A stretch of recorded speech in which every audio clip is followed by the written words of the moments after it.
शांति।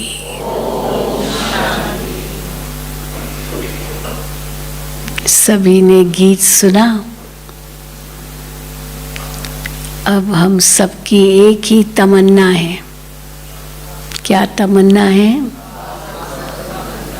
बाबा समान बनना है, बाप समान बनना है। उसके लिए जिस प्रकार ब्रह्मा बाप अव्यक्त हुए, सब हदें समाप्त की, सब बंधन समाप्त किए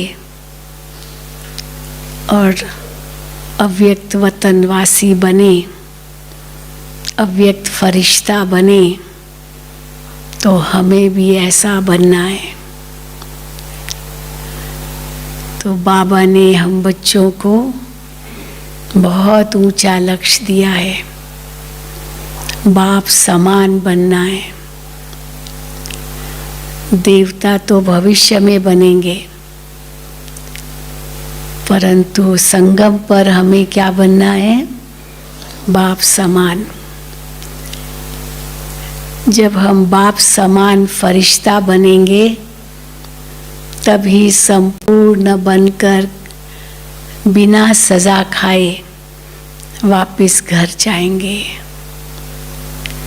फिर नई दुनिया में आएंगे। क्योंकि अब ये पुरानी दुनिया अच्छी नहीं लगती है। लगती है अच्छी? हाँ, किसको अच्छी लगती है तो हाथ उठाओ। नहीं, हाथ, हाँ, नहीं अच्छी लगती है। तो कितने भाग्यशाली है हम ब्राह्मण बच्चे, जो आज भी बाबा ने कहा तुम देवताओं से भी ऊंचे हो, क्योंकि स्वयं भगवान ने तुम बच्चों को अलौकिक जन्म दिया है, एडॉप्ट किया है। तुम भगवान से पढ़ रहे हो। तुम्हारा टीचर कोई ऐसा वैसा गैर नहीं है, लेकिन स्वयं भगवान है। हमारा सतगुरु भी स्वयं भगवान है, कोई देहदारी गुरु नहीं है। कई पूछते हैं ना, तो फिर ये आपका कौन है? ये आपका गुरु नहीं है। गुरु नहीं है तो ये आपका कौन लगता है? तो हम क्या जवाब देते हैं? ये कौन लगता है हमारा? अलौकिक पिता। ये अलौकिक पिता है। इसलिए बाबा हमेशा कहते हैं 3 पिता की पहचान दो, लौकिक, अलौकिक और पारलौकिक। तो 3 पिता की उनको पहचान मिल जाए तो कैसे बेड़ा पार हो जाएगा। क्योंकि उनकी पहचान मिलते ही हम पुरुषार्थ सहज कर सकेंगे। लौकिक बाप तो हमें जन्म जन्म मिला, लेकिन अलौकिक और पारलौकिक बाप केवल इसी संगम पर मिलते हैं।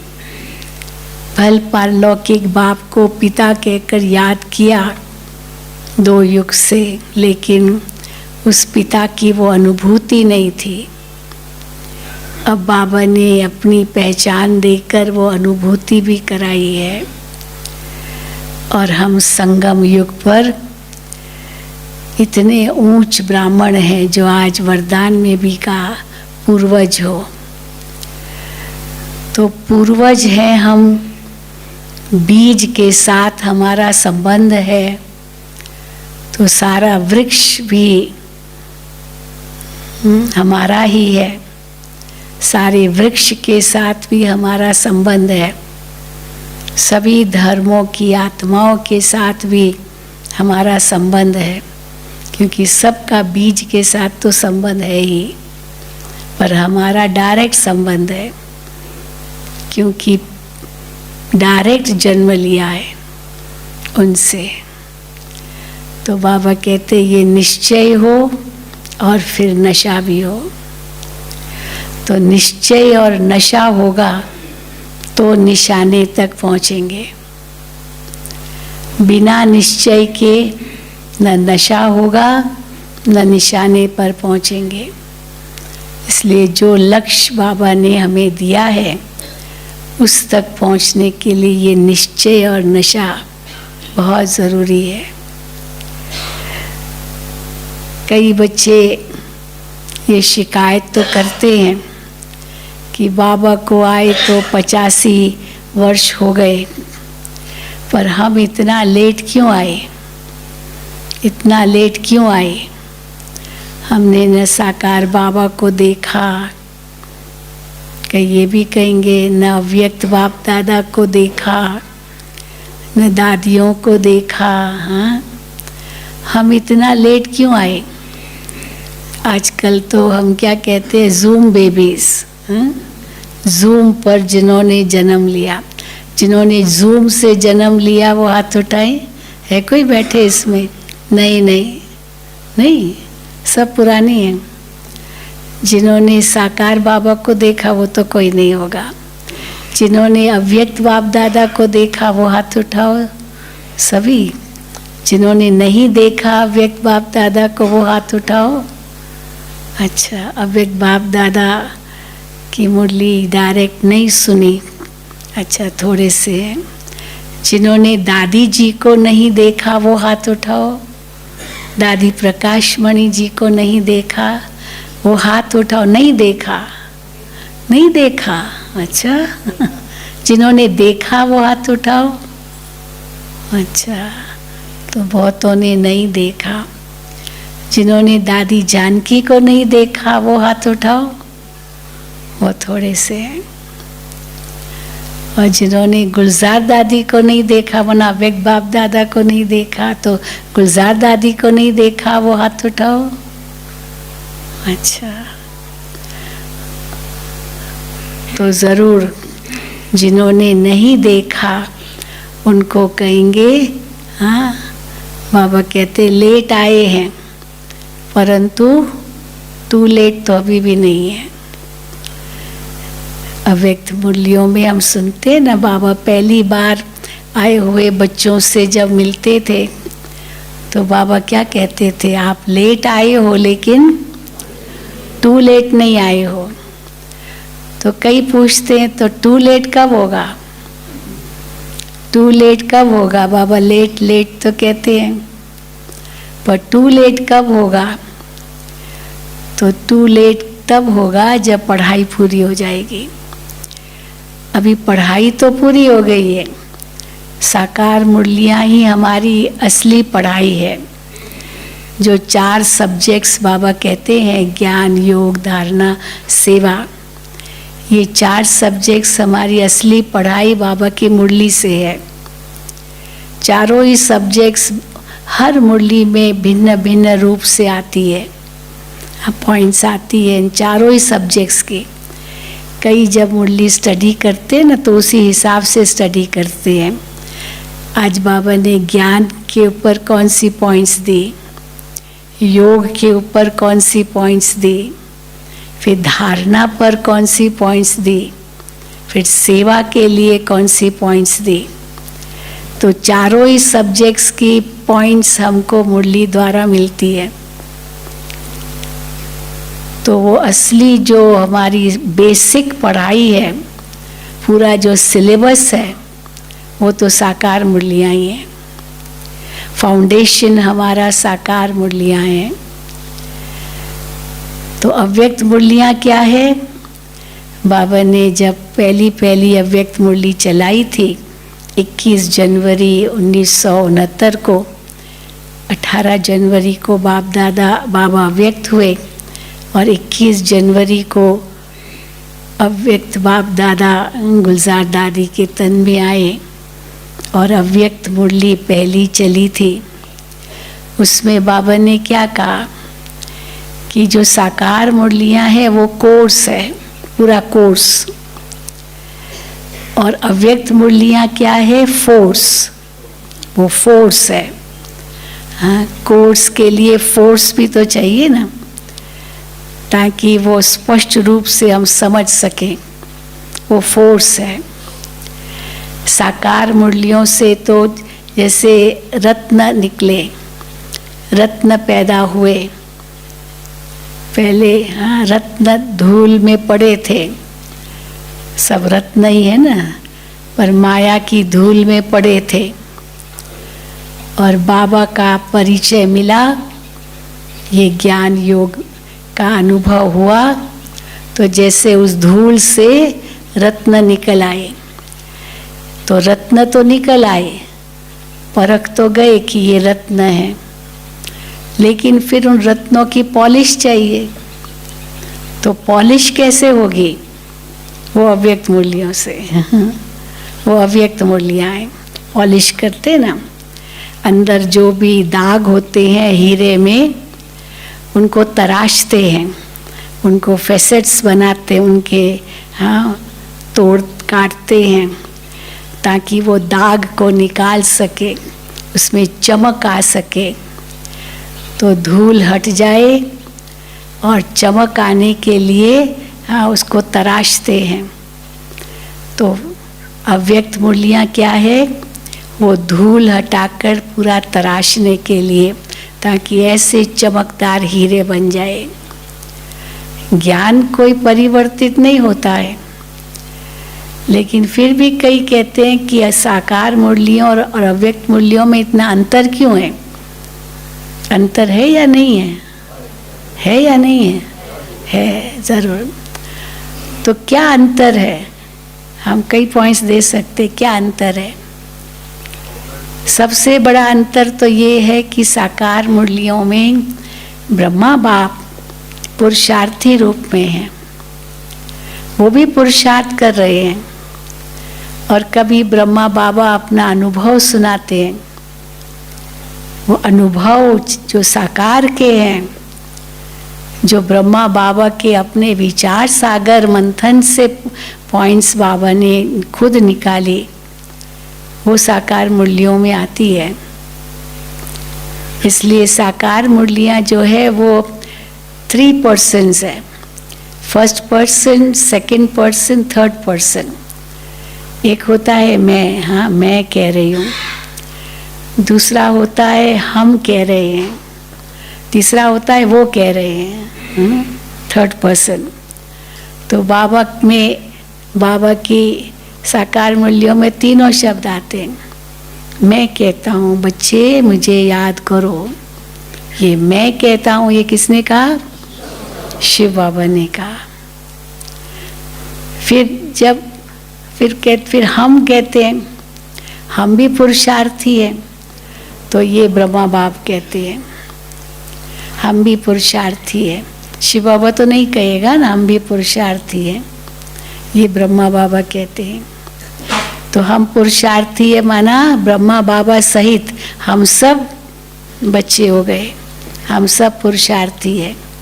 बच्चे माया तो आएगी, हम सब पुरुषार्थी है। तो ये ब्रह्मा बाप कहते हैं, बच्चों को साथ में मिलाते हैं, क्योंकि ब्रह्मा बाबा भी तो साकार में मनुष्य ही थे, हड्डी मांस वाले ही थे, फरिश्ता तो एकदम से तो नहीं बन गए ना। परिवार, गृहस्थ, बिजनेस, धंधा, बाल बच्चे सब थे, तो पुरुषार्थी थे। फिर जब बाबा कहते वो, हाँ वो कहते हैं, तो वो कहते जैसे शिव बाबा ब्रह्मा बाबा साक्षी होकर के वो दोनों ही मिलाकर कहेंगे, वो कहते हैं। तो इसलिए first person, second person, third person. तो कई लोग बहुत मूंझ जाते हैं, ये साकार मुरलियाँ कई बार समझ में नहीं आती है, लेकिन जो अभ्यासी हो जाते हैं उनको तो समझ में आ ही जाता है। तो साकार मुरली और अव्यक्त मुरली में ये बड़ा अंतर है।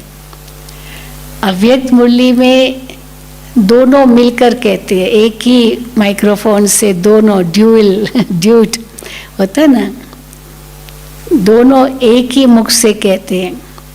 अव्यक्त बाप दादा के द्वारा, गुलजार दादी के रथ द्वारा शिव बाबा और ब्रह्मा बाप की संपूर्ण आत्मा जो बाप समान बन गई, वो दादी गुलजार के मुख से कहते हैं। ये बहुत बड़ा अंतर हो जाता है।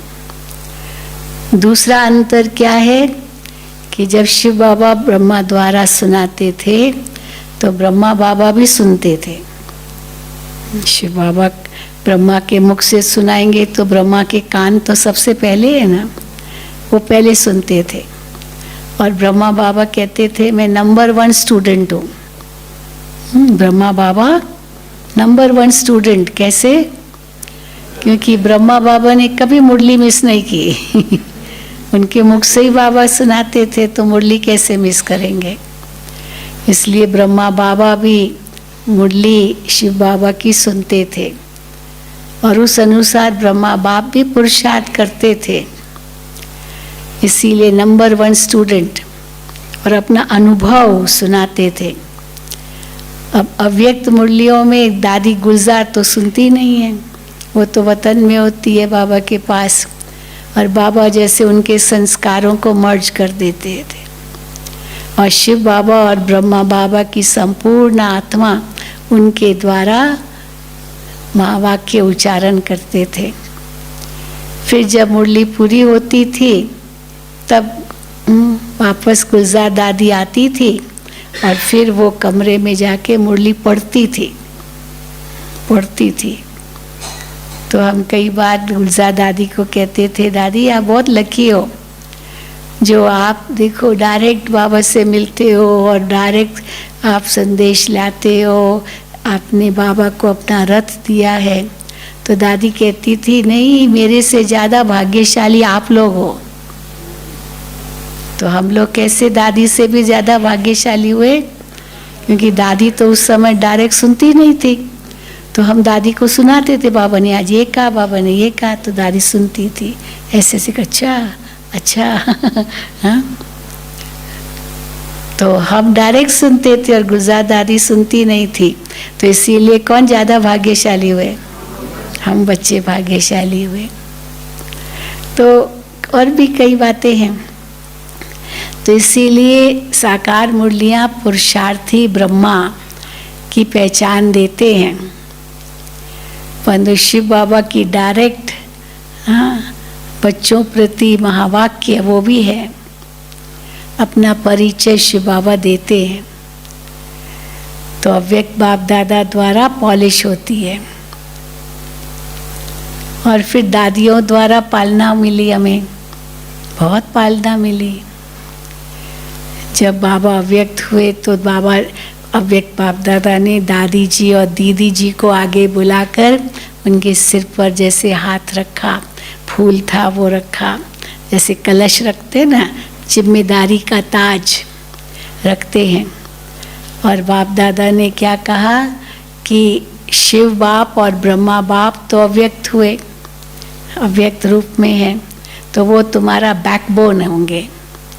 बैकबोन रीढ़ की हड्डी होती है, उसके बिना तो खड़े भी नहीं हो सकते, तो वो बैकबोन होंगे और ये दादियाँ आगे होंगी और ये बाप दादा का शो करेंगे।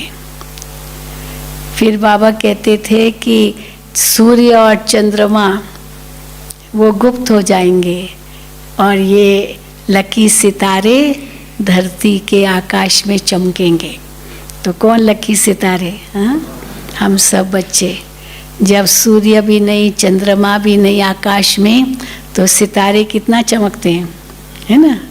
चंद्रमा होता है तो चंद्रमा की चमक के कारण सितारों की चमक का पता नहीं चलता है। पर चंद्रमा भी न हो, सूरज तो नहीं हो, पर चंद्रमा भी न हो, अमावस्या की रात हो तो सितारे कितने चमकते हैं। तो बाबा ने कहा अब ये सितारे चमकेंगे और बाप दादा का शो करेंगे। तो बाबा ने फिर कहा शिव गुप्त होगा, शक्तियां प्रत्यक्ष होगी, शक्तियां शिव को प्रत्यक्ष करेगी। तो ये सब बाबा के जो महावाक्य उस समय मिलते थे वो तो हम देख रहे हैं ना, कैसे बाप दादा तो फिर भी गुप्त है, शक्तियां प्रत्यक्ष है। कितने अवार्ड्स मिल रहे हैं।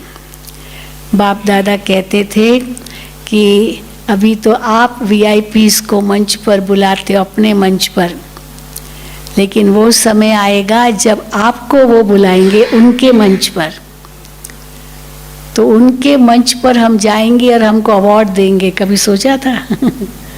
हम उनको चलो मिलते हैं, बुलाते हैं। बाबा कहते थे कि अभी जब आप ज्ञान सुनाते हो तो लोग कहते हैं आप भी बहुत अच्छा सुनाते हो, वो लोग भी बहुत अच्छा सुनाते हैं, आप भी अच्छा सुनाते हो, लेकिन वो समय आएगा जब वो कहेंगे आप ही अच्छा सुनाते हो, आप ही, तो आप भी बदल करके आप ही हो जाएगा, आप ही, और सबकी नज़र आप पर होगी। जो आज भी बाबा ने कहा अंत की निशानी क्या होगी, जब राजा महाराजा, अभी भी है भूतपूर्व राजा महाराजा, उनकी फैमिलीज तो है ना, रॉयल फैमिलीज बहुत है भारत में, कई सेंटरों पर आते हैं, कलकत्ता में कोई है कोई यहाँ, परंतु बहुत गुजरात में तो हमने बहुत देखे, अभी राजस्थान में भी वो रॉयल फैमिलीज के रिलेशंस है। तो बताते हमारे ये दादा परदादा ऐसे राजा थे, और अभी भी बहुत बड़ी हवेलियाँ, बहुत उनके महल, बहुत कुछ है, मिलते। अभी भी मैं कहाँ गई थी, देवगढ़ गई थी, देवगढ़ स्थान है ये उदयपुर के पास ही है, वहीं से देवगढ़। तो वहाँ की जो महारानी है वो स्टूडेंट है, उनके घर में मुरली सुनाने जाते हैं, वो भी कभी कभी आती है, बुजुर्ग हो गई है। तो वो जो राजमाता है उनके बच्चे हैं, लेकिन अभी तो राजाई तो ख़त्म हो गई है। गुजरात में भी सौराष्ट्र में भी बहुत है रॉयल फैमिली वाले। तो बाबा कहते हैं अंत के समय जब ये दोनों आए आपके पास, एक रॉयल फैमिली वाले राजा महाराजा की फैमिलीज, और दूसरा साधु संत महात्माएं। अभी ये 3 तारीख से ये गीता का भगवान सम्मेलन हो रहा है, और उसमें कई जगह से संत महात्माएं आ रहे हैं, कई जगह से आ रहे हैं 3 तारीख से। आज भी 2 बहनें आई, हरिद्वार से मिली, आइए, वो कहते हम भी 2 महामंडलेश्वरों को लेकर आए। वहाँ पर प्रेम दीदी महामंडलेश्वरों की बहुत सेवा करती रही है। प्रेम बहन देहरादून में रहती थी, फिर हरिद्वार में रही, अभी उन्होंने 5 साल पहले शरीर छोड़ा। तो वो साधु महात्माएं इनको इतना रिस्पेक्ट देते थे, वो कहते थे आप भी महामंडलेश्वरी हो, इतना उनको कहते थे। तो बहुत रिस्पेक्ट ब्रह्मा कुमारियों को देते हैं। तो बाबा कहते हैं अंत में आएंगे और आप उनको ज्ञान सुनाकर कैसे आप उनको झुकाएंगे। लेकिन फिर बाबा कहते उनको अभिमान तो बहुत है ना, अगर वो मान जाए कि सचमुच गीता का भगवान शिव है, श्री कृष्ण नहीं है, तो लोग उनके जिज्ञासु क्या कहेंगे, शिष्य ये ब्रह्मा कुमारियों के हो गए। हाँ, इसीलिए अंदर में समझते हैं, लेकिन वो बोलने में थोड़ा हिचकते हैं। रिस्पेक्ट बहुत है। वो ये भी कहते आप लोग जो काम कर सकते हो और कोई नहीं, और माता गुरु बन जाए। तो अंत में ये भी झुकेंगे, जो बाबा ने कहा ना, भीष्म पितामह ने भी कैसे वो बाण स्वीकार किए, क्योंकि शिखंडी को बीच में लाया, अर्जुन ने कैसे मारा, परंतु ऐसे अर्जुन मारता तो भीष्म पितामह से वो जीतने वाला नहीं था, लेकिन बीच में किसको लाया, कहानी सुनी है ना महाभारत में, शिखंडी, वो भले पुरुष था लेकिन पूर्व जन्म में वो स्त्री था। तो वो स्त्री वो पूर्व जन्म का वो भीष्म पितामह जानता था, तो उसको तो वही दिखाई देता था, भाई स्त्री है तो स्त्री के सामने हम कैसे बाण चलाएंगे, और चलाता तो अर्जुन ही था। लेकिन बाबा कहते भीष्म पितामह को भी, द्रोणाचार्य भीष्म पितामह को भी तुम शक्तियों ने बाण मारे हैं, तुम्हारे आगे वो झुकेंगे। तो अंत में तो ये होगा ही, और बहुत आएंगे जो बाबा भविष्यवाणियाँ इतनी मुरलियों में करते, बच्चे बहुत आएंगे, बहुत आएंगे। डबल विदेशियों को बाबा कितना कहते थे, तब साकार बाबा के समय तो विदेशी नहीं थे, विदेशों में कोई सेवा नहीं थी। ये तो 1970 से शुरू हुआ, 69 के बाद। तो बाबा कहते थे जब विदेश के बच्चे आएंगे वो भारत के कुंभकर्णों को जगाएंगे। तो जो फ्यूचर ऑफ पावर प्रोग्राम्स हुए थे कलकत्ता में, फ्यूचर ऑफ पावर प्रोग्राम हुआ है आप लोगों के पास, जो विदेश के आए और उन्होंने VIPs का प्रोग्राम यहाँ पर किया, नहीं हुआ आपके पास? तो ये बहुत हुआ भारत में, बहुत हुआ। तो वो विदेश वालों को जब देखते हैं कि अरे ये लोग जो हिंदू संस्कृति हमारी उसको नहीं मानते मना, वो तो क्रिश्चियन है, लेकिन इन्होंने भी भारत की संस्कृति को अपनाया है, तो हम तो भारत के ही और हमको नहीं, हम नहीं ऐसे मानते, पर इन्होंने कैसे माना। आते थे यहाँ, जब VIPs आते थे ना तो फॉरेनर्स को देखते थे, पूछते थे, और सफ़ेद ड्रेस में कुर्ता पैजामा, तो फॉरेनर्स को ऐसे देखते थे कुर्ता पैजामा में, भारत की ड्रेस है ना ये, तो उनसे पूछते थे आप लोग वेजिटेरियन हो? कहा बिल्कुल वेजिटेरियन है, बिल्कुल वेजिटेरियन, हम तो बाहर का भी नहीं खाते। आप लोग शराब वराब मीट वीट कुछ नहीं? बिल्कुल कुछ नहीं, इतने प्योर हम, और फिर हम ब्रह्मचर्य का पालन करते, इतना नशे से कहते थे हाँ वो भी कहते थे, तो वो तो कहते थे तो लोग तो उनके आगे वो झुकते थे।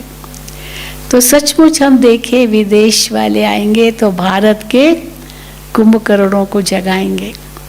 और देखो विदेश में बहुत बाबा के सेवा केंद्र हैं, अभी भी ऑनलाइन बहुत क्लासेस चलते हैं विदेशों में। रोज़ हमको कोई ना कोई ईमेल आता है, बहन जी हमारे यहाँ मुरली सुनाओ। हम इतने कंट्रीज़ मिल कर के जूम पर क्लास करते हैं, क्योंकि अभी आएंगे 2 साल तो नहीं आ सके कोरोना के कारण, लेकिन अभी तो बहुत आएंगे अक्टूबर महीने से। तो देखा गया है कि जो बाबा के महावाक्य थे वो धीरे धीरे सब प्रत्यक्ष होते जा रहे हैं। माउंट आबू से आबू रोड तक बाबा कहते थे क्यों लगेगी, उस समय सोचते थे बाबा के आगे तो 20-25 भाई बहने बैठे होते हिस्ट्री हॉल में, और माउंट आबू से आबू रोड तक क्यों लगेगी, ये कैसे संभव होगा कुछ इमेजिनेशन ही लगता था, कल्पना जैसी लगती थी। लेकिन आज हम देख रहे हैं जब हज़ारों आते हैं और फिर वो माउंट आबू आते हैं तो देखो जितनी भी गाड़ियाँ ऊपर आ रही ना, सबको शिव बाबा का झंडा वो ऊपर आते हैं पांडव भवन 4 धाम की यात्रा करने के लिए। तो वो भी समय आ गया है। तो अभी क्या करना है, बाबा के सब बातें तो प्रैक्टिकल में अनुभव कर रहे हैं। फिर बाबा कहते अंत में बहुत आएंगे बच्चे, और last so fast so first जाएंगे। तो last so fast so first जाएंगे, और जो पुराने हैं हाँ, अगर वो सचमुच पक्के हैं तो वो तो रियल गोल्ड है ही हैं।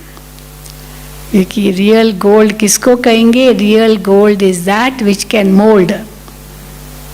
जिस सोने में खाद होते हैं ना, तांबा लोहा चांदी, वो मोड़ नहीं सकता है, कठोर हो जाता है। लेकिन जो सच्चा सोना है जिसमें से सब खाद निकली हुई होती है, तो उस सोने वो एकदम उसको मोड़ भी सकते हैं। इसीलिए अंगूठी वंगूठी कुछ भी बनाना होता है ना, तो उसमें केवल सोना नहीं है, उसमें थोड़ा तो डालना ही पड़ता है, तभी वो हार्ड होता, नहीं तो केवल सॉफ्ट का तो नहीं होगा। फिर उस सोने में वो उसको जोड़ते तो सुहागा होता है, सुहागा वो कैसे जेवर को जोड़ते हैं, क्योंकि कई छोटे छोटे होते हैं तो उसको जोड़ना पड़ता है। तो कई बार बाबा कहते हैं सोने पर सुहागा, तो जिसमें कोई और विशेषता हो तो जैसे सोने पर सुहागा वो सच्चा जेवर बन गया। तो बाबा कहते हैं कि लास्ट में जो आएंगे वो बहुत जल्दी गैलअप करेंगे। क्यों जल्दी गैलअप करेंगे, क्योंकि देखेंगे ना दुनिया की हालत। शुरू में जब यज्ञ की स्थापना हुई तो शुरुआत तो उस समय तो कोई विनाश के नज़ारे भी नहीं थे, 1936 में तो कोई नज़ारे नहीं थे। तो उस समय तो बाबा ने तो साक्षात्कार कराया था। साक्षात्कार से देखते थे कैसे विनाश हो रहा है। ब्रह्मा बाबा को भी वैराग्य किस आधार पर आया? साक्षात्कार किया, विनाश का साक्षात्कार, अणु युद्ध का साक्षात्कार, गृह युद्ध का साक्षात्कार, प्राकृतिक आपदाओं का साक्षात्कार, और फिर देखा सब कुछ नष्ट हो गया, सब कुछ नष्ट हो गया। तो बाबा को इतना वैराग आ गया, ये दुनिया ऐसे ही खत्म हो जाएगी।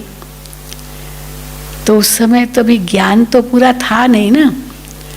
तो कहे भगवान, ये तुम आपने क्या दिखाया मुझे, ये दुनिया ऐसे खत्म हो जाएगी। फिर ये भगवान, ये दुनिया तुमने बनाई क्यों? कई लोग कहते हैं ना, बनाई क्यों अगर ऐसे खत्म हो जाने वाली है। अब फिर तो बाद में ज्ञान समझा, लेकिन उस समय तो ये प्रश्न तो उठे ना। लेकिन दुनिया खत्म होने वाली है, ये सोच, ये दृश्य देखा जो बाबा ने साक्षात्कार में, उससे उनको बहुत वैराग आ गया। लेकिन फिर मुझे क्या करना है, ये बाबा को बहुत संकल्प आता था, क्योंकि उनके गुरु ने कहा था, जब बाबा को विष्णु का साक्षात्कार हुआ तो विष्णु ने उनको वरदान दिया, अहम चतुर्भुज तत्त्वम, तो मेरे जैसे हो, तो मेरे जैसे हो, ये विष्णु ने कहा। अब विष्णु जैसे कैसे हूँ मैं? बाबा तो उनके तो भक्त थे ना, विष्णु की भक्ति करते थे, मैं जैसे कैसे हूँ? तो गुरु ने कहा कि हो सकता है भगवान को आपसे कोई बड़ा काम करवाना है, इसीलिए आपको विष्णु भगवान ने कहा कि आप मेरे जैसे हो, अहम चतुर्भुज तत्त्वम। तो भगवान को मेरे द्वारा कुछ कार्य कराना है, क्या कार्य कराना है? मैं क्या कर सकता हूँ? तब उनको जब स्वर्ग का साक्षात्कार हुआ बाबा को, और आकाशवाणी हुई कि ये दुनिया तुमको बनानी है, वो सत्युग की दुनिया के महल और सब कुछ जो भी देखा दृश्य, सत्युग का विनाश के बाद नई दुनिया का दृश्य देखा, और ये दुनिया तुमको बनानी है। तो बाबा को रियलाइज हुआ कि वो नई दुनिया जो आनी है वो मुझे बनानी है, पर कैसे बनाऊंगा ये तो बताया नहीं, पर वैराग्य तो बहुत आ गया। इसलिए बाबा फिर बनारस से कैसे कलकत्ता गए, जहाँ उनका दुकान है, नया बाजार है ना, नया बाजार ना, न्यू मार्केट, तो न्यू मार्केट, हाँ अभी भी लिखा है लक्की बाबू, हाँ देखा हमने, हाँ हमने भी देखा अभी तक। तो वो निकाल नहीं रहे हैं ना, क्योंकि ये लकी है इस हिसाब से। तो इस हिसाब से तो बाबा कैसे गए, और जब दुकान में गए इतने सारे हीरे जवाहरातों के जेवर देखे, तो पर बाबा को तो सब पत्थर दिखाई दिए, कुछ भी नहीं, कोई आकर्षण नहीं। इतनी सारी बिजनेस राजाओं महाराजाओं के पास बाबा जाते थे, सेल्समैनशिप बाबा के पास ही थी। तो वो क्योंकि राजा महाराजा तो कहाँ निकलेंगे, रानियाँ तो बिल्कुल नहीं आएगी दुकान पर, तो इनको जाना पड़ता था महलों में, और जेवर दिखाते थे बाबा। और बाबा की जो लौकिक बहू थी ना, ब्रिजेंद्रा दादी, राधे उनका नाम था, वो बहुत सुंदर थी। फिर तो जब कैसे वो महाराष्ट्र जोन की इंचार्ज थी, तो उनको बाबा पहना के ले जाते थे, बहुत सुंदर लगती थी जेवरों में। तो फिर वो अंदर चली जाती थी, रानियों के कक्ष में चली जाती थी, और उनको कहती थी कि मेरे ससुर जी थे मना उनके, तो ये जेवर आपको पसंद है? तो वो देखते थे कि इतनी सुंदर, वैसे ही सुंदर, और फिर जेवर भी इतने सुंदर, तो बिल्कुल कहते हाँ हमको ऐसा ही चाहिए। तो बाबा तो पहले ही सेट लेके जाते थे कि ये रानियाँ यही खरीदेगी। लेकिन वो जैसे उनकी बाबा की जो बहू थी, वो जैसे पब्लिसिटी करने वाली उस हिसाब से तो बहुत बाबा होशियार थे ना, ये बिजनेस में बहुत होशियार थे। तो राजाओं महाराजाओं का कितना बाबा को रिस्पेक्ट मिलता था। तो वो तो बहुत सुनते होंगे आप सब कहानियाँ तो। लेकिन कैसे बाबा को वैराग आ गया एक थक से, और किस प्रकार सब कुछ खत्म किया। हाँ, और पार्टनर को जो दुकान है दे दिया और खुद वापस हैदराबाद सिंध चले आए। तो हम देखते हैं कि बाबा को इतना बड़ा कार्य मिला, पर कैसे शिव बाबा ने सब कराया। तो जो शिव बाबा कहते थे तुरंत बाबा उसको करते थे। शिव बाबा ने कहा ये सारी मिल्कियत जो भी तुम्हारी चल अचल प्रॉपर्टी है वो बहनों के नाम पर विल कर दो। और बाबा ने आगे पीछे कुछ नहीं सोचा, बस सब विल कर दिया। बाबा के पास तो प्रॉपर्टी तो बहुत होगी ना, ज़मीन जायदाद मकान न जाने क्या क्या होगा, जो कुछ भी था, लेकिन सब उनके नाम पर विल कर दिया। मम्मा लीडर थी उसमें। तो ये सब कितना परिवर्तन आ गया। और जो शिव बाबा की मुरली चलती थी 100% उसको फॉलो करना ये ब्रह्मा बाबा ने किया। इसलिए तो हम देखते हैं 33 वर्षों में 36 से चलो 69 37 69 तक, या 33 वर्षों में बाबा कैसे संपूर्ण बन गए। और बाबा को हम देखते थे, मेरा तो अनुभव है, निजी अनुभव, साकार बाबा को मम्मा को देखा है, पालना ली है। बाबा की गोद में मेरा अलौकिक जन्म हुआ है। तब मैं 11 साल की थी, 1959 की बात है। बाबा मुंबई में आए थे और बाबा की गोद में मैं गई, तो बस मुझे ये अनुभव हुआ कि यही मेरे सच्चे पिता हैं। तो अलौकिक जन्म मेरा बाबा की गोद में हुआ। कईयों से पूछे ना आपका अलौकिक जन्म कैसे हुआ, आप कैसे आए बाबा के पास, तो कई अलग अलग अनुभव सुनाते हैं। हाँ, दादी की दृष्टि मिली, टोली मिली, एग्जीबिशन देखी, आदि आदि कई बातें बताते हैं। पर मैं नशे से कहती हूँ बाबा की गोद में मेरा अलौकिक जन्म हुआ। और कैसे उसके बाद मधुबन आई तो ठप्पा लग गया। 12 साल की थी जब मधुबन आई। तो लंबी कहानी है, लेकिन कहने का भाव है कि कैसे ब्रह्मा बाबा ने सब कुछ, शिव बाबा ने जो कहा उसको प्रैक्टिकल में लाया। और उस समय जो हमारी दादियाँ थी, कैसी तपस्वी आत्माएं हम देखते ना। कई जब ब्रह्मा बाबा व्यक्त हुए तो कईयों ने कहा कि अभी इनका दादा तो चला गया, अब ये संस्था खत्म हो जाएगी। पर संस्था खत्म क्या हुई, हाँ, दिन दुगनी रात चौगनी गति से बढ़ती गई। और हम देखते ना जितने भी जिन्होंने स्थापना की, कोई भी मठ पंथ या आदि आदि, उनके जाने के बाद क्या होता है, सब बिखर जाता है, सब बिखर जाता है। किसका भी आप देख लो, और पार्टीशन हो जाती है, वो शाखाएं उपशाखाएं, फिर उनकी शाखा, बस खत्म। लेकिन बाबा की अव्यक्त होने के बाद यहाँ कार्य तो और भी बढ़ गया, तो दिन दुगनी रात चौगनी गति से और बढ़ गया। और संस्थाओं में कितने झगड़े होते, न जाने क्या क्या होता है। 3 बातों पर झगड़ा होता है और संस्थाओं में, इसलिए फूट पड़ जाती है और सब अलग हो जाते हैं। एक होता है कि गद्दी पर कौन बैठेगा। अब यहाँ पर गद्दी पर कौन बैठेगा वो तो बात ही नहीं है, क्योंकि शिव बाबा की गद्दी तो सदा है ही है। हाँ, कोई और गुरु तो नहीं बैठने वाला है। माता पिता भी एक ही होते हैं। माता पिता अगर शरीर छोड़ते तो भले भाई बहनें हैं, पर वो भाई बहनें माता पिता थोड़ी कहलाएंगे, वो फिर भी भाई बहन ही कहलाएंगे। माता पिता तो एक ही होते हैं। अगर वो शरीर भी छोड़ दिया तो भी भाई बहन नहीं माता पिता कहलाएंगे।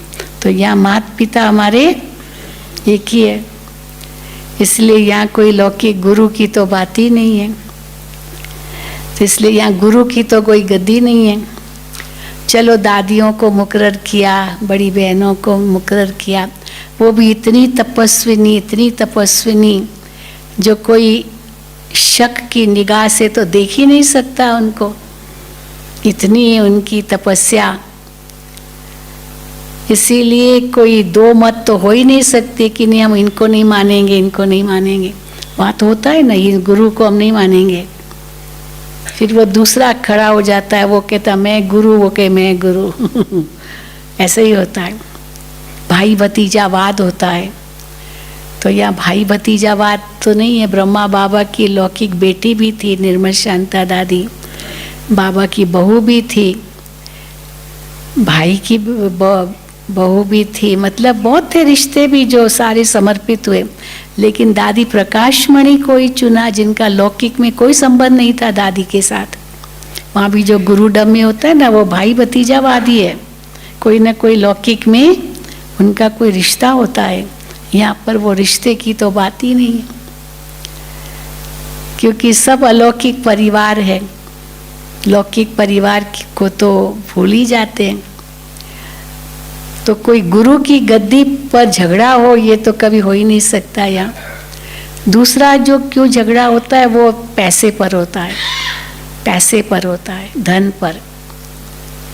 और धन पर क्या होता है, जो आपस में इतना लड़ते हैं, हाँ ये धन किसके नाम पर जाए। या तो वो भी बात नहीं है, क्योंकि सब ट्रस्ट है, फाउंडेशन है और सोसाइटी है, तो एक व्यक्ति के नाम पर तो कुछ भी नहीं है। बाबा का तो कोई बैंक अकाउंट ही नहीं था, न मम्मा का न दादियों का, कोई बैंक अकाउंट उनके नाम पर था ही नहीं, सब ट्रस्ट है। तो इसीलिए पैसे पर भी कोई झगड़ा नहीं हो सकता है, किसी व्यक्तिगत नाम पर है ही नहीं। मकान भी जो है वो ट्रस्ट के नाम पर है या फाउंडेशन के नाम पर या सोसाइटी, तो उस पर है। तो दूसरा झगड़ा जो धन पर हो सकता है वो भी नहीं है यहाँ। और तीसरा कारण है कि जो गुरु बनता है उसके कैरेक्टर पर, कैरेक्टर पर। कई देखते ना, गुरु बना तो सही, बहुत भाषण किया, फिर किसी लड़की से प्यार हो गया और भाग गए, खत्म। या कुछ न कुछ गलत काम हुआ तो सारी संस्था ही खत्म। यहाँ पर वो भी नहीं है, क्योंकि शुरू से ही पवित्रता की बात है, शुरू से ही पवित्रता, शुरू से ही बाबा ने पवित्रता का फाउंडेशन डाला। तो जहाँ पवित्रता का इतना बड़ा फाउंडेशन है, वहाँ पर ये सब बातें अगर है भी तो उसका इंडिविजुअल कोई कारण होगा, कोई हिसाब किताब, कोई कर्मों का। लेकिन जो बड़े हैं उनके साथ तो कोई नहीं हो सकता ना, वहाँ तो गुरु ही ऐसे हो जाता है। तो गुरु जिसका अंधला तो चेलों का तो सत्यानाश। तो यही हाल होता था। लेकिन फिर बाबा कहते जो लास्ट में आएंगे वो बहुत आगे जाएंगे, क्योंकि भले उस समय तो साक्षात्कार हुआ जो एक धक से छोड़ा, अभी साक्षात्कार नहीं है, अभी तो प्रैक्टिकल में देख रहे हैं। रोज धमकियां दे रहे अमेरिका रशिया, है ना, रोज कुछ न कुछ आता ही है। फिर भगवान ने कहा कि भारत विश्व गुरु बनेगा, ये भी बाबा ने कहा, क्योंकि जब कराची में थे और ये स्वतंत्रता की लड़ाई थी या जो भी गणतंत्र हुआ, बंटवारा हुआ, पाकिस्तान और हिंदुस्तान बना, तो संस्था तो कराची में ही थी ना। तो बाबा ने जब स्वतंत्रता हुआ 47 में, तो बाबा ने कहा नहीं बच्चे, यहाँ ही तपस्या और भी करनी है। और जब 1950 में जब गणतंत्र हुआ भारत, तब बाबा ने कभी भारत में जाना है। देखो अगर पाकिस्तान में कहीं होते तो पता नहीं क्या होता है, क्या हालत हो गई है उस देश की। लेकिन भारत विश्व गुरु बनेगा, सारे विश्व को मार्गदर्शन देगा। अभी हम देख रहे हैं ना, सब भारत के आगे झुक रहे हैं। और किस प्रकार भारत में सब आएंगे भारत में, जहाँ शिव परमात्मा खुद इस सृष्टि पर आते हैं। वो भी तो पहले भारत ही था ना, कराची में चाहे हैदराबाद में, ये तो बाद में बंटवारा हुआ। तो भारत विश्व गुरु बनेगा और फिर आपको अंत के समय सारे विश्व को शांति की सकाश देनी है। तो बाबा ने कहा पहाड़ पर जाओ, ये बाबा ने संकेत दिए। कराची तो सागर के किनारे था है। बाबा ने कहा भारत में किसी पहाड़ पर जाओ, उस पहाड़ से आपको सारे विश्व को सकाश देनी है। तो ये माउंट आबू का जो पहाड़ है ये सबसे अलग है, सबसे अलग है, दुनिया की निगाहों से बिल्कुल दूर, और इतनी शांति है यहाँ, कभी कुछ ऐसी बात होती नहीं है, कोई ऐसे बाहर के कोई आगे कुछ और बात, लेकिन दुनिया का शोर गुल ये सब जो कुछ बिल्कुल नहीं। और अगर कुछ माउंट आबू में है भी तो यहाँ इस एरिया में तो कुछ भी नहीं है, बिल्कुल दुनिया की निगाहों से जैसे दूर तपस्या में हम यहाँ बैठे हैं, ये हम अनुभव करते हैं। तो इसीलिए बाबा हम बच्चों को हाँ यही कहा, पहाड़ पर जाओ। और ये राजाओं महाराजाओं का स्थान था, है ना, राजाएं, राजस्थान के राजाएं यहाँ गर्मी के दिनों में आते थे। केवल 3 महीना यहाँ बहुत अच्छा मौसम होता है, अप्रैल मई जून, बस। जुलाई से बारिश, इतनी, इस साल भी इतनी बारिश पड़ी है बात मत पूछो। जुलाई अगस्त सितंबर इतनी बारिश, अगस्त मंथ डिस्गस्ट मंथ, डिस्गस्ट, हाँ एकदम बहुत परेशान हो जाते थे। अभी तो सुविधाएं हैं, कपड़े सूख के मिलते हैं, उस समय तो वो भी सब सुविधाएं नहीं थी। तो जुलाई अगस्त सितंबर में बारिश ही बारिश, फिर अक्टूबर से इतनी ठंडी शुरू हो जाती थी, वो मार्च तक ठंडी ठंडी ठंडी ठंडी। तो बच्चे जो माउंट आबू में आए, सब बहनें दादियाँ, वो बाबा को कहती थी, बाबा ये कहाँ ले आए हैं हमें, कहाँ कराची बिल्कुल सागर का किनारा, और कहाँ एक पहाड़ पर, और ऐसा मौसम तो बिल्कुल अलग। तो बाबा कहते थे, बच्चे धीरज रखो, एक दिन आएगा सो सारी दुनिया यहाँ आएगी, आएगी, ऐसा आएगा समय। तो भी वो भी देख रहे, हमको भी बाबा ने यही वरदान दिया था। मैं तो विदेश में रहती थी, अफ्रीकन कंट्रीज़ में रही, बहुत सेवा केंद्र खोले 2 साल, फिर मॉरिशस में सेवा केंद्र खोला, 74, 75, 76 की बात है ये। फिर 76 में जब मधुबन में आई तो दादी जी ने मुझे मधुबन में रखा था, क्योंकि मधुबन में सेवाएं शुरू हो गई थी, विदेश की सेवाएं भी शुरू हो गई थी, वहाँ भी सेंटर खुल गए थे, और विदेश के भाई बहनें यहाँ आने लगे थे, तो उनकी क्लासेस, उनका ट्रांसलेशन सब करना पड़ता था। और राजयोग शिविर भी शुरू हो गए थे, तो वो भी हमको करना होता था। तो दादी जी ने मुझे मधुबन में रखा।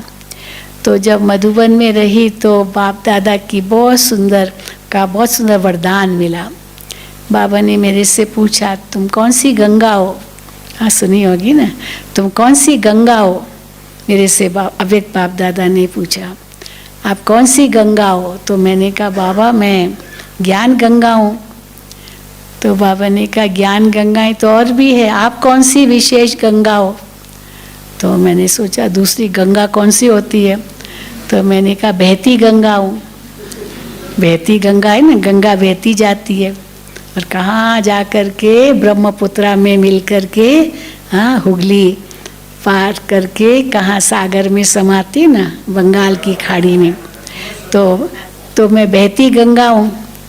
तो बाबा ने कहा बहती गंगा तो वो है जो सेंटरों पर रहती है, क्योंकि वो बहती गंगा क्या होती है, वो तो बहती जाती है, तो सेंटरों पर जो बहनें होती है ना, वो एक सेंटर से दूसरा, दूसरे से तीसरा बदलती रहती है। और जिज्ञासु जो है स्टूडेंट, वो तो वहीं होते हैं, तो गंगा बहती जाती है, स्टूडेंट्स तो वही होते हैं ना, वहाँ के ही होते हैं स्टूडेंट्स। तो इसीलिए वो तो सेंटरों पर जो बहनें रहती है वो बहती गंगा। आप कौन सी गंगा हो? अब मुझे तीसरी गंगा तो आई नहीं, तीसरी कौन सी गंगा होती है? तो मैंने जवाब नहीं दिया। तब बाबा ने मुझे वरदान दिया कि आप हर की पौड़ी की गंगा हो। हर की पौड़ी है ना, हरिद्वार में हर की पौड़ी है, तो वो जो हर की पौड़ी है वहाँ सारी दुनिया आती है, साधु संत महात्माएं भी हर की पौड़ी में स्नान करते हैं। किया आप लोगों ने, किसी ने किया हर की पौड़ी में स्नान? देखो हाथ उठ रहे। तो हर की, हाँ किया है ना वहाँ हरिद्वार में। तो वो स्थान का महत्व है। गंगा तो बह रही है, वो तो गंगोत्री से आई और चलो हरिद्वार में बही, ऋषिकेश से आई हरिद्वार में आई, बहती गई। लेकिन स्थान का बड़ा महत्व है। दुनिया भर के लोग वहाँ आकर के उस स्थान पर नहाते हैं। तो आप हर की पौड़ी की गंगा हो, बाबा ने मुझे वरदान दिया, सारी दुनिया तुम्हारे में नहाएगी यहाँ, ये बाबा ने उस समय मुझे कहा था। क्योंकि मुझे लगा, क्योंकि मधुबन में रह रही थी तो ऐसे लगा कि पता नहीं अभी क्या और कहीं जाएंगे या नहीं जाएंगे थोड़ा लगा। लेकिन जब बाबा ने ये वरदान दिया तो सचमुच महसूस हुआ कि सारी दुनिया तो यहीं आएगी, हमको और कुछ सोचने की ज़रूरत ही नहीं है। और सचमुच हम देख रहे हैं, इतने बेहद में बैठे हैं यहाँ, हदें तो कुछ है ही नहीं। हाँ, मेरा सेंटर तेरा सेंटर, मेरे जिज्ञासु तेरे जिज्ञासु, वो तो है ही नहीं। जैसे मेरा बाबा तेरा बाबा तो है ही नहीं ना, सब क्या कहेंगे, मेरा बाबा। तो जैसे सबके लिए मेरा बाबा है, वैसे हम सबके लिए मेरा मधुबन है, तो सबका मधुबन है। तो यहाँ तो हदें तो कोई है ही नहीं। तो इसीलिए हम यही महसूस करते हैं, जो भी बाबा के बच्चे आते हैं वो तो इतनी महान आत्माएं हैं। तो आप लोगों में से भी कई होंगे जो पहली बार मधुबन में रह रहे हैं। जो पहली बार मधुबन में 3 दिन रहे वो हाथ उठाएं। देखो कितने हैं। हाँ, शांतिवन में तो रहे होंगे, ठीक है, लेकिन पांडव भवन में जो पहली बार ये 3 दिन रहे, क्योंकि शांतिवन आते हैं तो यहाँ 4 धाम का चक्र लगा के चले जाते हैं, पर यहाँ रहना ये पहली बार हुआ। और जो पहले भी यहाँ पांडव भवन में रहे हैं वो हाथ उठाएं। अच्छा, पुराने होंगे, लेकिन जब से ज्ञान सरोवर बना, जब से शांतिवन बना, तो यहाँ तो रहना मुश्किल हुआ है। वैसे छोटा घर है, तो इसीलिए जो पहली बार रहे हैं वो तो कितने भाग्यशाली है। ब्रह्मा बाबा के 4 धाम सेंटरों पर तो खास बनाने पड़ते हैं, और यहाँ तो रेडीमेड बाबा का ही धाम है जहाँ ब्रह्मा बाबा विचरण करते थे। और एक व्यक्ति आया था, वो वाइब्रेशंस कैच करता था, तो उसने कैसे बताया, बाबा की झोपड़ी से लेकर के बाबा का कमरा, फिर बाबा का हिस्ट्री हॉल और शांति स्तंभ, वो जो पथ है उस पथ पर इतने पावरफुल वाइब्रेशंस है। और धीरे धीरे जैसे बाहर जाते हैं, गेट के बाहर जाते हैं, तो वो वाइब्रेशंस, उसके पास कोई मशीन थी, तो वो बता रहा था कि देखो फर्क पड़ जाता है। बाहर गए, फिर माउंट आबू की सड़कों पर गए, नकीले गए हाँ, वहाँ इतना फर्क पड़ जाता है। पर यहाँ आते हैं, वो भी ये पथ झोपड़ी से लेकर के शांति स्तंभ तक, ये 4 धाम जहाँ ब्रह्मा बाबा, मम्मा का रूम भी वहीं है, तो ये विचरण करते थे। तो इसीलिए ये वाइब्रेशंस किस बात का संकेत है कि बाबा मम्मा दादियों ने कितनी तपस्या की है यहाँ, और आप आई हो तपस्या स्थल पर, तो यहाँ से परिवर्तन होकर जाना है। तो last so fast so first, अभी तक टू लेट नहीं हुआ है। भले लेट आए हैं, लेकिन बहुत आगे जा सकते हैं, क्योंकि किसी को भी सीट नहीं मिली है। दूसरा लक्ष्मी नारायण कौन बनेगा ये बाबा ने कोई डिक्लेयर नहीं किया है। मैं कई बार हंसी में कहती हूँ, एक बार के एक विदेशी भाई आया था, थोड़ा ह्यूमरस टाइप था, मजाकी, तो वो मुझे कहा मेरे को दादी से मिलना है। हिंदी तो नहीं बोल पाता था, तो मुझे दादी से मिलना है, कुछ प्रश्न पूछना है। तो मैंने कहा क्या पूछना है? कहा नहीं, मैं दादी से ही पूछूंगा। तो मैं ले गई उनको दादी जी से मिलाने। तो दादी जी को कहता है कि दादी जी आप इतनी सेवा करते, इतनी तपस्वी है, आप बहुत महिमा की दादी की, आप ज़रूर सेकंड नारायण बनेगी, आप ज़रूर सेकंड नारायण बनेगी। तो दादी उनका मुंह देखती रही। तो दादी कहती है बाबा ने कहा है क्या? बाबा ने कहा है क्या? बाबा ने तो कोई डिक्लेयर नहीं किया ना। ब्रह्मा बाबा मम्मा इसका तो डिक्लेयर हो गया, वो फर्स्ट लक्ष्मी नारायण बनेंगी, लेकिन सेकंड कौन बनेगा वो तो कोई डिक्लेयर नहीं हुआ है। तो दादी ज़रूर आप बनेंगे। तो दादी ने कहा पर बाबा ने तो नहीं कहा है ना। फिर दादी ने कहा कि आप भी बन सकते हो। अरे आप भी बन सकते हो। वो जैसे उस भाई ने सुना ना, उसकी तो आंखें खुल गई। मैं भी बन सकता हूँ। दादी ने कहा बिल्कुल बन सकते हो, क्यों नहीं बन सकते हो। कोई भी सीट तो अभी बुक हुई नहीं है, उसके बाद केवल 2 ही सीट बुक हुई है। तो ये तो म्यूजिकल चेयर्स का खेल चल रहा है। अभी तक तो म्यूजिक चल ही रहा है, अभी तक पढ़ाई चल ही रही है। हाँ, रिजल्ट कब आएगी? रिजल्ट कब आएगी? जब हाँ विनाश होगा। क्या हुआ? हाँ, रिजल्ट कब आएगी? जब विनाश होगा, तो सबका पेपर आउट होगा। वो अंतिम सीन, फिर तो पढ़ नहीं सकेंगे। अभी तक पढ़ाई चल रही है, अभी रिवाइज कोर्स चल रहा है, पढ़ाई तो पूरी हो गई। सारा साल तो पढ़ाई करते, सिलेबस चलता है, लेकिन जब एग्जाम्स के दिन नज़दीक आते हैं तब पढ़ाई का सिलेबस तो पूरा हो जाता है ना। फिर क्या करते हैं? रिवीजन करते हैं। जो इम्पोर्टेंट क्वेश्चंस एग्ज़ाम में आ सकते हैं उनका रिवीजन होता है कि ये इम्पोर्टेंट क्वेश्चंस है, ये एग्ज़ाम में आ सकते हैं। अब बाबा कहते हैं कि तुम्हारा एक ही क्वेश्चन होगा, और वो भी 1 सेकंड का ही टाइम मिलेगा। 1 सेकंड का ही टाइम मिलेगा। वो ऑब्जेक्टिव क्वेश्चन होगा, हाँ या ना। ऑब्जेक्टिव क्वेश्चंस होते हैं ना एग्जामिनेशन में। और वो कौन सा क्वेश्चन होगा? बाबा ने उस दिन भी मुरली में कहा था, नष्टो मोहा स्मृति स्वरूप। ये अंतिम पेपर का एक ही प्रश्न, अंत का समय का प्रश्न होगा। उस समय और कोई याद न रहे सिवाय एक बाबा के, वही स्मृति स्वरूप बने, और बाकी सब से बुद्धि योग हटा हुआ हो। वो पेपर में पास होना है, पर उसके लिए बहुत काल का अभ्यास चाहिए। तो अंतर क्या है वो एग्जाम और इस एग्जाम में? वहाँ तो एग्जाम पेपर का पता नहीं होता है क्या क्वेश्चंस आएंगे, लेकिन डेट फिक्स हो जाती है, टाइम फिक्स हो जाता है, स्थान फिक्स हो जाता है, कहाँ होगा एग्ज़ाम, कब होगा, कितने घंटे का पेपर है, आदि आदि वो फिक्स हो जाता है। लेकिन क्वेश्चन क्या आएगा वो पता नहीं है, और यहाँ क्वेश्चन क्या आएगा वो पता है, बाकी कब आएगा, कहाँ आएगा हाँ? वो पता नहीं। इसीलिए कब आएगा, कहाँ आएगा, कैसे आएगा वो पता नहीं, तो एकदम सरप्राइज टेस्ट होगी। तो सरप्राइज टेस्ट होती है स्कूलों में, कॉलेजेस में होती है सरप्राइज टेस्ट। कभी भी एग्जामिनेशन ले लेंगे तो इसके लिए क्या करना पड़ता है? हर वक्त तैयार रहना पड़ता है, हर वक्त। कभी भी एग्जामिनेशन ले लेंगे, कभी भी परीक्षा दे लेंगे, तो इसीलिए हर वक्त तैयार रहने के लिए बहुत काल का अभ्यास चाहिए। तो बहुत काल का अभ्यास होगा तब एवर रेडी कहलाएंगे, क्योंकि कभी भी एग्जामिनेशन हो, कभी भी अंतिम घड़ी आ जाए।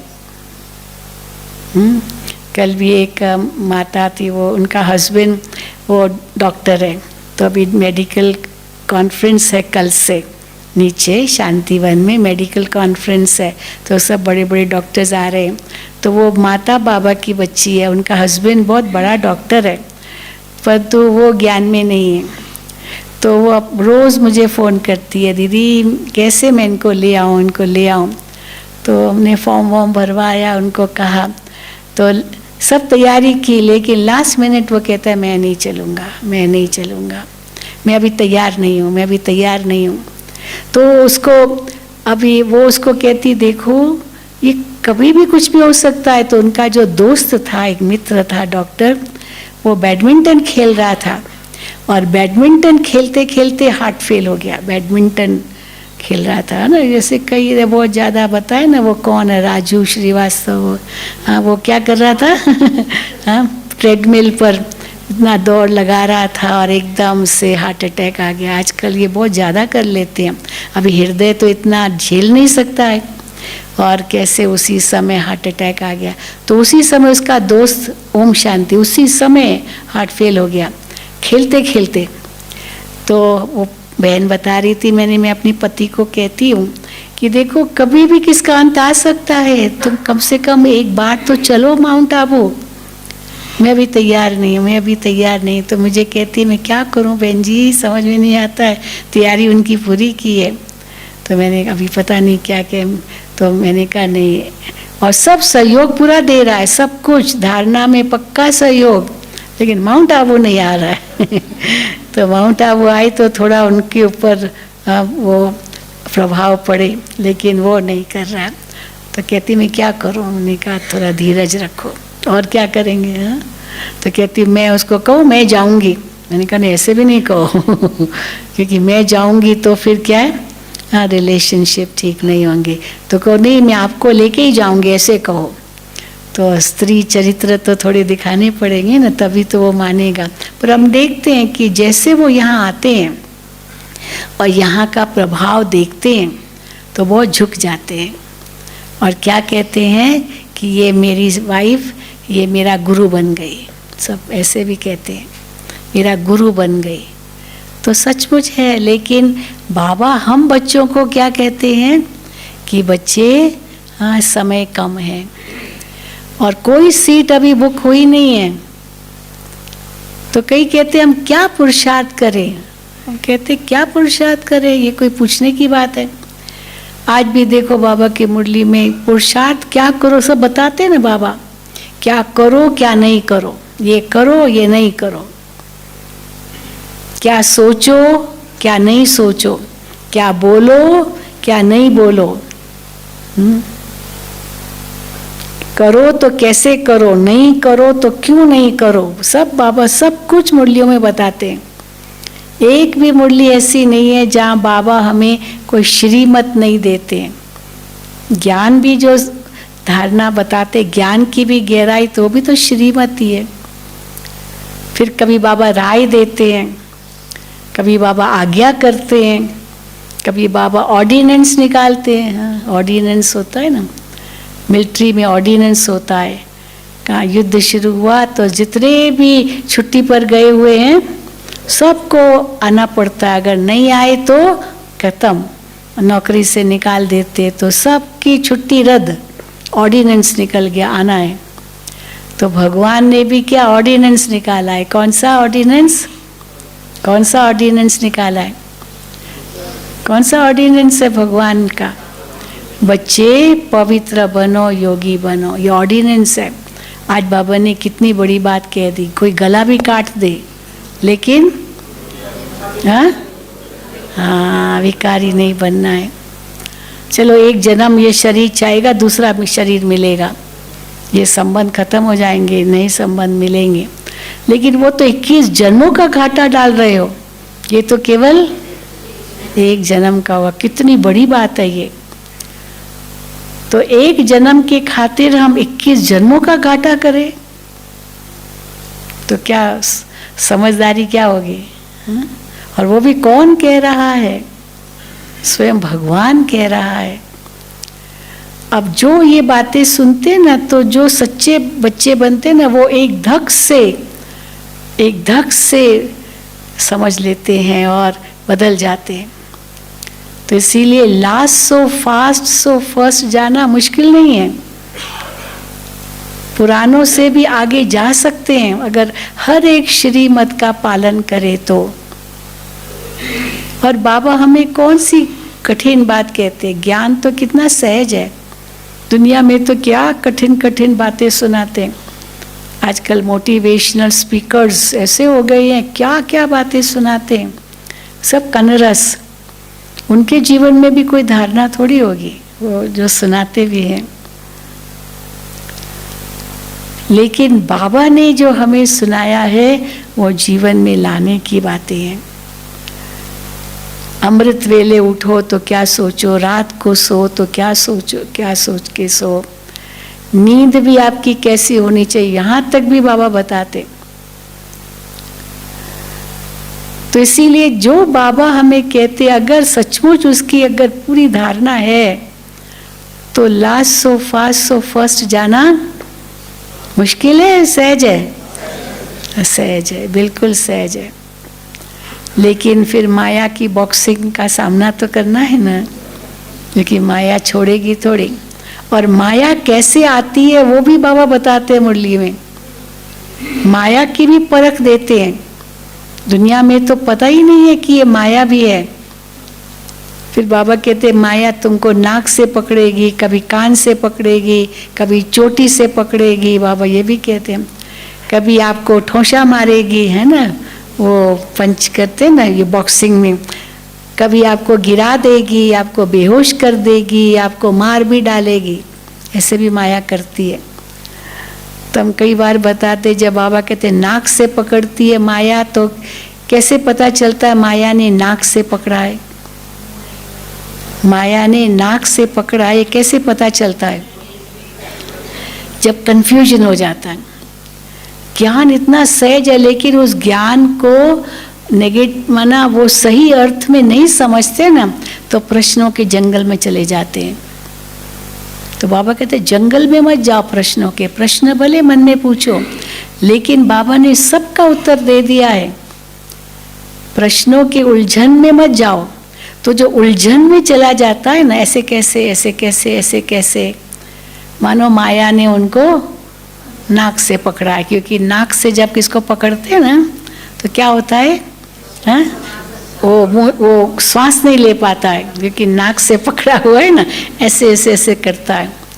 तो कंफ्यूजन है, माना कोई अंदर में मूंझ है, समझ नहीं आता कुछ भी, तो मतलब माया ने नाक से पकड़ लिया है।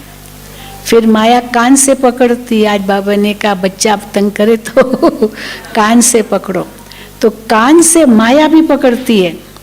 कैसे माया कान से पकड़ती है? पर चिंतन, इसने क्या कहा, उसने क्या कहा, कान बड़े खोल कर रखे, हाँ, उस पर चिंतन सुनते रहते हैं। किसकी कमी कमजोरी, जिसको बाबा कहते हैं धूतीपना, धूतीपना, धूतीपना बाबा ने उस दिन भी मुरली में कहा। रामायण में धूतीपना था, किसका? मंथरा का। हाँ, वो राम क्यों वनवास, क्यों गद्दी पर बैठे? वो तो कौशल्या का बेटा है, तुम्हारा बेटा भरत बैठना चाहिए गद्दी पर,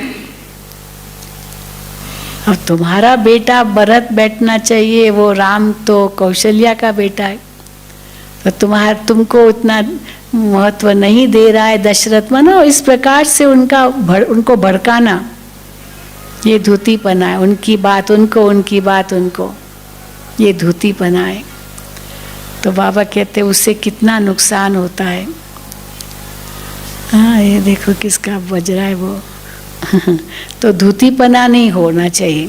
तो कान से माया पकड़ती है, तो दूसरों का सुनते हैं। बाबा कहते जब कोई ऐसे नेगेटिव बात हो तो क्या करो, वहां से हट जाओ, उनको कहो मेरे को मत सुनाओ, नहीं तो ये माया कान से पकड़ रही है।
तो लास्ट में मैं ये पॉइंट पूरी करके फिर समाप्त करूँगी।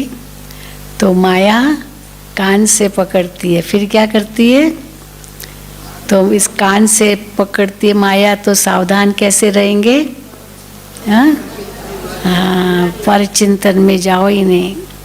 हर एक का अपना अपना पार्ट है, हर एक का अपना अपना भाग्य है, हर एक का अपना अपना कर्म है।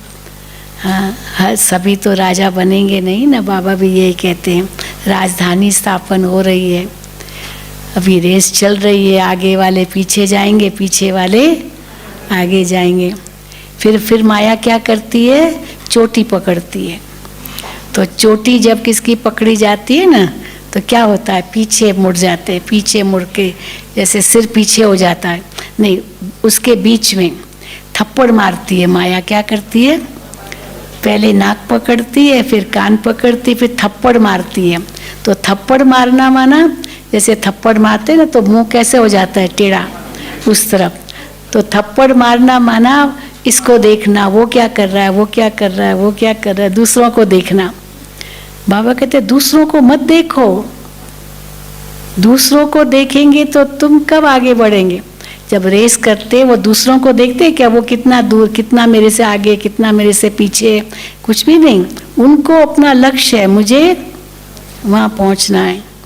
तो दूसरों को देखने लग जाएंगे, वो भी टाइम चला जाएगा। इसलिए मुझे दौड़ना है, उस लक्ष्य तक पहुँचना है, बस आगे पीछे कुछ भी नहीं, न साइड में देखना। तो दूसरों को नहीं देखना। अगर देख रहे हैं दूसरों को, ये इतना पुराना, ये भी देखो ऐसे लंगड़ा के चल रहा है, हाँ, तो मैं तो अभी नया हूँ। तो ये क्या हुआ? हाँ, माया ने थप्पड़ लगाई है। फिर माया चोटी पकड़ती है। तो चोटी पकड़ना माना अपने पास्ट को देखते हैं। मैं ज्ञान में नहीं था ना, तो स्वतंत्र था, जो आया जब आया, खाया पिया, उठा सोया नहीं सोया, जागा अपने हाथ में था। अभी तो अमृत वेला उठना है, अभी मुरली पढ़नी है, ये करना है, ये मर्यादाएं, ये नियम, ये धारणाएं, तो कईयों को बहुत भारी लगता है। तो इसको क्या कहेंगे? माया चोटी से पकड़ती। समझे? पहले हम स्वतंत्र थे, ज्ञान में आए तो बंधन लगता है, पर ये बंधन बंधन नहीं है, ये बंधन स्वतंत्र करने वाला बंधन है। अब कोई सोचे कि मैं तो स्वतंत्र हूँ ना, मैं सिगरेट पीता हूँ, कौन मुझे रोकेगा? शराब पीता हूँ, कौन रोकेगा? कौन रोकेगा? मैं कमाता हूँ ना, तो मैंने पिया, मैंने ये सब किया, तो मुझे कौन रोक सकता है? मैं कोई दूसरे से थोड़ी लेता हूँ। परंतु चलो, मैं स्वतंत्र हूँ, मैं जो चाहूँ सो करूँ। आज वो पीते जाएंगे, कल वो एकदम एडिक्ट हो जाएंगे उसके, और धीरे धीरे क्या होता है? शराब सिगरेट आदि के आदि हो गए, तो धीरे धीरे क्या होता है? हम कहते हैं वो 3 इंच की सिगरेट और 6 फीट का इंसान, वो 3 इंच की सिगरेट का गुलाम हो जाते हैं ना। पर क्या सोच करके गुलाम बने? मैं तो स्वतंत्र हूँ। पर उस स्वतंत्रता में स्वच्छंदता है।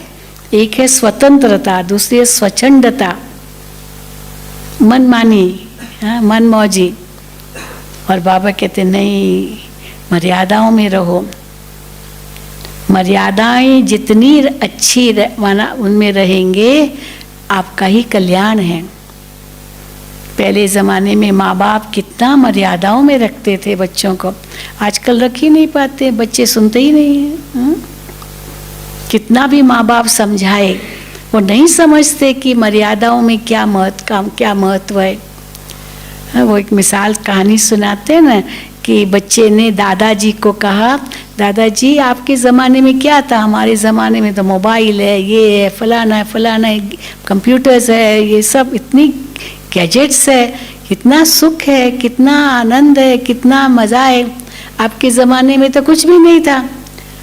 तो दादाजी ने कहा, हमारे ज़माने में वैल्यूज़ थी, मूल्य थे, मर्यादाएं थी, नियम थे, और तुम्हारे ज़माने में क्या है? हाँ, है कुछ? तो इसीलिए अभी किसका महत्व है? वैल्यूज का, ये सब चीज़ों का, ये तो क्षण भंगुर है। आज अचानक कुछ हो जाए सब खत्म। रेत के ढेर पर है केवल, जैसे कोई बहुत बड़ी इमारत हो पर रेत के ढेर पर हो, कोई नींव नहीं, कोई फाउंडेशन नहीं, मान लो तो क्या होगा? सब बह जाएगा, सब ढह जाएगा। इसलिए बाबा कहते साधनों का आधार को आधार मत बनाओ, यूज करो, अच्छी बात है, पर साधना को छोड़ के साधनों में चले जाना ये सही नहीं है। क्योंकि मूल्यों को महत्व देते हैं, वही हमारे साथी बनकर साथ चलेंगे।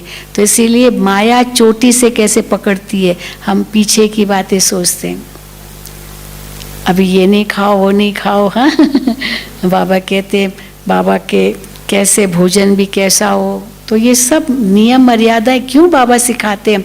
क्योंकि अभी नियम मर्यादाओं से राजाई की स्थापना हो रही है। राजाई की स्थापना माना एक नया संविधान। नए संविधान में कितने नियम मर्यादाएं होती है।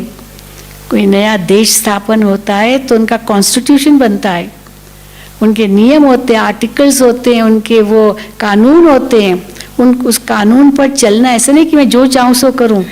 अगर कानून के विरुद्ध गए तो क्या होता है? हाँ, सजा है, बहुत बड़ी सजा। ऐसा नहीं मैं जो चाहूँ सो करूँ।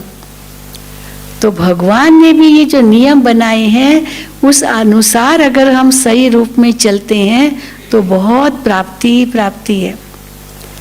अच्छा, फिर क्या करती है माया? हाँ, ठूसा मारती है।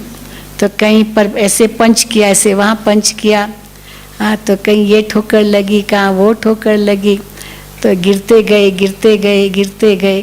चलो फिर थोड़ा होश आया, पर फिर गिर गए, फिर गिर गए। अब जितनी बार गिरते रहेंगे कोई ना कोई विकार के वश, ठोसा मारना हो ना, कोई ना कोई विकार के अधीन हो गए। और वो जैसे मारा कोई विकार के अधीन हो गई। चलो काम विकार तो 5वीं